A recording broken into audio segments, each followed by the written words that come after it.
largest member of different international organization?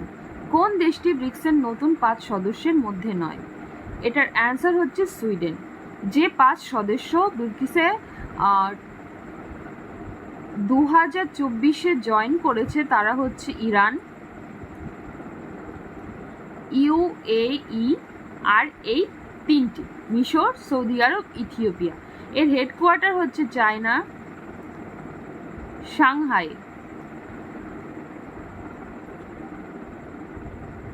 চায়নার সাংহাইয়ের headquarter. এটা 2009 সালে এস্টাবলিশ হয়েছিল। আর ব্রিক্স মানে কি? বি দিয়ে হচ্ছে ব্রাজিল, আর দিয়ে রাশিয়া, আই দিয়ে ইন্ডিয়া, সি দিয়ে চায়না অ্যান্ড এস দিয়ে সাউথ আফ্রিকা। নাটো মানে কি? North Atlantic treaty organization. এটা কত সালে হয়েছিল? এটা 1949 সালে হয়েছিল। এর হেডকোয়ার্টার কোথায়? বেলজিয়াম, ব্রুসেলসে। আর নাটোতে লাস্ট যে জয়েন করেছে তার নাম হচ্ছে সুইডেন। 194তম সদস্য দেশ কোনটি ইউনাইটেড নেশনসে? এটা হচ্ছে প্যালেস্তাইন। লাস্ট প্যালেস্তাইন ইউনাইটেড নেশনসে যোগদান করেছে। আর এর হেডকোয়ার্টার কোথায়? New York city.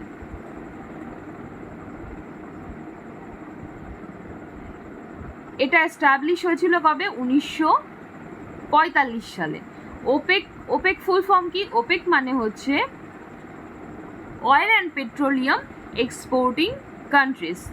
এটা তেল রপ্তানি করে বিভিন্ন দেশগুলোতে। এই ওপেকে লাস্ট জয়েন করেছে অ্যাঙ্গোলা। এটা কবে হয়েছিল? এটা এস্টাবলিশ হয়েছিল 1960 সালে। এর হেডকোয়ার্টার কোথায়? এর হেডকোয়ার্টার হচ্ছে অস্ট্রিয়া, ভিয়েনাতে।